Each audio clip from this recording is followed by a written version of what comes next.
Friends, ഇത് നമ്മൾ എടുക്കാൻ പോകുന്നത് നമ്മള് വൈൻ നേരത്തെ ഉണ്ടാക്കി വെച്ചായിരുന്നു. ആ വൈൻ നമുക്ക് എടുക്കണം.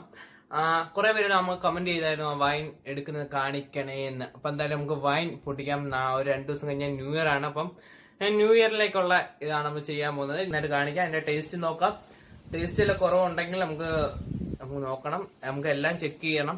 അതിനുശേഷം നമുക്ക് വേറെ ബോർഡിലേക്ക് മാറ്റാം. ആ ബോർഡിലേക്ക് മാറ്റിയിട്ട് നമുക്ക് ന്യൂ ഇയറിന് വൈൻ്റെ ബാക്കി വീഡിയോസ് കാണും. വൈൻ്റെ മാത്രമല്ല വേറെ വീഡിയോസ് കാണും. അപ്പൊ ന്യൂ ഇയറിന് മുമ്പ് നമ്മൾ ഈ വീഡിയോ അപ്ലോഡ് ചെയ്യും. അതിനുശേഷം നമുക്ക് ന്യൂ ഇയറിന് വേറെ വെറൈറ്റി വീഡിയോയും കാണും.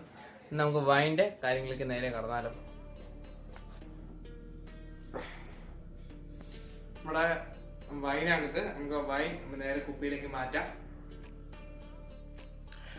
ഫ്രണ്ട്സ്, ഇപ്പം നമ്മളാണെങ്കിൽ അതിൻ്റെ മണ്ടേ കെട്ടിക്കുന്ന ടോപ്പ് തുണി നമുക്ക് അഴിച്ച് മാറ്റാറുണ്ട്. ആ തുണി എന്തിനാണ് നമ്മൾ കെട്ടിയേക്കുന്നത് കഴിഞ്ഞ വീഡിയോ പറഞ്ഞായിരുന്നു. ആ വീഡിയോ കാണാത്തവർക്ക് താഴെ ഞാൻ ഡിസ്ക്രിപ്ഷൻ ബോക്സിൽ ആ വീഡിയോയുടെ ലിങ്ക് കൊടുത്തിട്ടുണ്ട്. നിങ്ങൾ ആ വീഡിയോ കണ്ട ശേഷം ഈ വീഡിയോ കാണും. എന്നാലേ വൈൻ എങ്ങനെ ഉണ്ടാക്കുന്നതിന് അതിൻ്റെ കാര്യങ്ങളൊക്കെ മനസ്സിലാവും. അതിനുശേഷം നമുക്ക് ആ തുണി നിന്ന് അയച്ച ശേഷം ആ ടോപ്പ് മാറ്റാം. അപ്പോൾ എടുത്തുകൊണ്ട് വന്നപ്പം അതൊന്ന് കുലുങ്ങിയായിരുന്നു. അതിൻ്റെയാണ് മണ്ടയിലെല്ലാം പറ്റിയിരിക്കുന്നത്.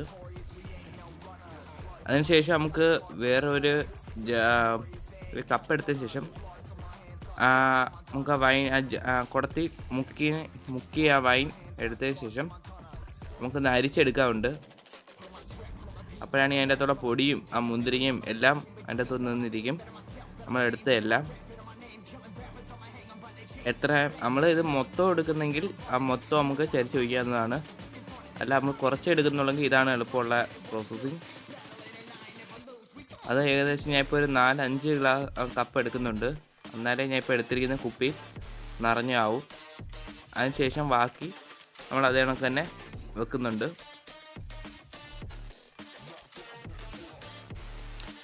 അതിനുശേഷം നമുക്ക് അത് കറക്റ്റായിട്ടൊന്ന് അരിച്ചെടുക്കണം. മാക്സിമം നല്ല രീതിയിൽ അരിച്ചെടുക്കാൻ നോക്കണം. ഫസ്റ്റ് നമ്മളൊരു പ്രോസസ്സിങ് അരിച്ചതിന് ശേഷം വീണ്ടും നമ്മൾ എടുക്കുമ്പോൾ പറയാൻ വിട്ടുപോയ കാര്യമുണ്ട്. നമ്മൾ എടുത്തിരിക്കുന്ന 2 പാത്രവും ഇതെല്ലാം നല്ലവണ്ണം ഒരു തുള്ളി വെള്ളം പോലും ഇല്ലാതെ ഉണക്കിയെടുക്കണം. വെള്ളം ഉണ്ടെങ്കിൽ വൈൻ കേടായി പോകാനുള്ള സാധ്യതയുണ്ട്. അതിനുശേഷം നമ്മൾ അരിച്ച ബാക്കി ഇത് ഞാൻ ജാറിൽ തന്നെ ഇടുന്നു. അത് നമ്മൾ എടുക്കുന്നതെങ്കിൽ അത് നല്ല രീതിയിൽ പിഴിഞ്ഞ് അതിൻ്റെ അകത്തുള്ള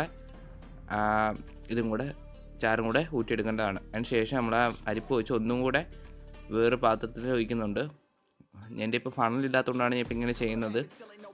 ഇങ്ങനെ അപ്പോൾ കറക്റ്റാണെങ്കിൽ ആ കുപ്പിയിലേക്ക് അത് ഇറങ്ങി ചെന്നോളൂ. അതിനുശേഷം ഞാൻ നല്ലവണ്ണം 2 തവണ അരിച്ചെടുത്തു. ഇപ്പോൾ അതിനകത്ത് പൊടിയൊന്നും ഇല്ല. അതിനുശേഷം നമുക്ക് നമ്മുടെ എടുക്കാനുള്ള ഞാൻ കുപ്പി റെഡിയാക്കി വെച്ചിട്ടുണ്ട്. അതിൻ്റെ മേളിൽ കോർക്കൊക്കെ വെച്ച് നമ്മൾ അടച്ച് റെഡിയാക്കി വെച്ചിട്ടുണ്ട്. അതിനുശേഷം നമുക്ക് ഫണലില്ലാത്തതുകൊണ്ട് ഇപ്പോൾ ഡയറക്റ്റ് കുപ്പിയിലേക്ക് ഒഴിക്കുകയാണ്. അടിയിലെ പാത്രം വെക്കുന്നത് നല്ലതാണ്.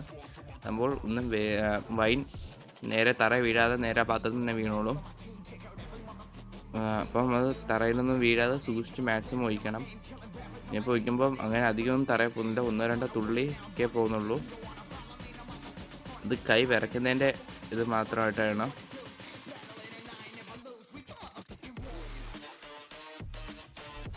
നല്ല രീതി അത് ഊറ്റിയെടുക്കണം. അത് മുഴുവൻ ഒഴിക്കല്ലേ,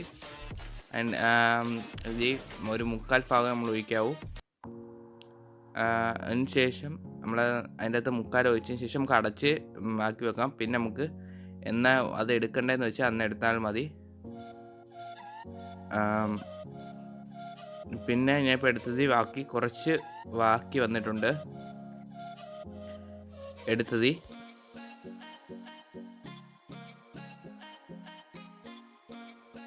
പിന്നെ നമ്മൾ അന്ന് ഫുൾ ജാർ സോൺ ഉണ്ടാക്കിയെടുത്ത ആ വൈൻ ഗ്ലാസ്സാണ്. ആ വൈൻ ഗ്ലാസ്സിലാണ് ബാക്കി നമ്മൾ എടുക്കുന്നത്. അതിൻ്റെ ടേസ്റ്റ് നോക്കുന്നത് നമ്മൾ കാണിക്കുന്നില്ല. എൻ്റെ യൂട്യൂബ് ചാനൽ ആദ്യമായിട്ട് കാണാൻ സബ്സ്ക്രൈബ് ചെയ്യണം. തൊട്ട് ബെല്ലൈക്കൻ എനേബിൾ ചെയ്യുന്നെങ്കിൽ ഞാൻ എടുത്ത വീഡിയോസോടെ നോട്ടിഫിക്കേഷൻ കിട്ടും. പിന്നെ നിങ്ങളുടെ അഭിപ്രായങ്ങളും നിർദ്ദേശങ്ങളും ഒന്ന് കമന്റ് ചെയ്യണം. ഇനി ഇതിലൊക്കെ നല്ല വീഡിയോസ് കാണുന്ന റിച്ചു രജീവ് സൈനിങ് ഔട്ട്.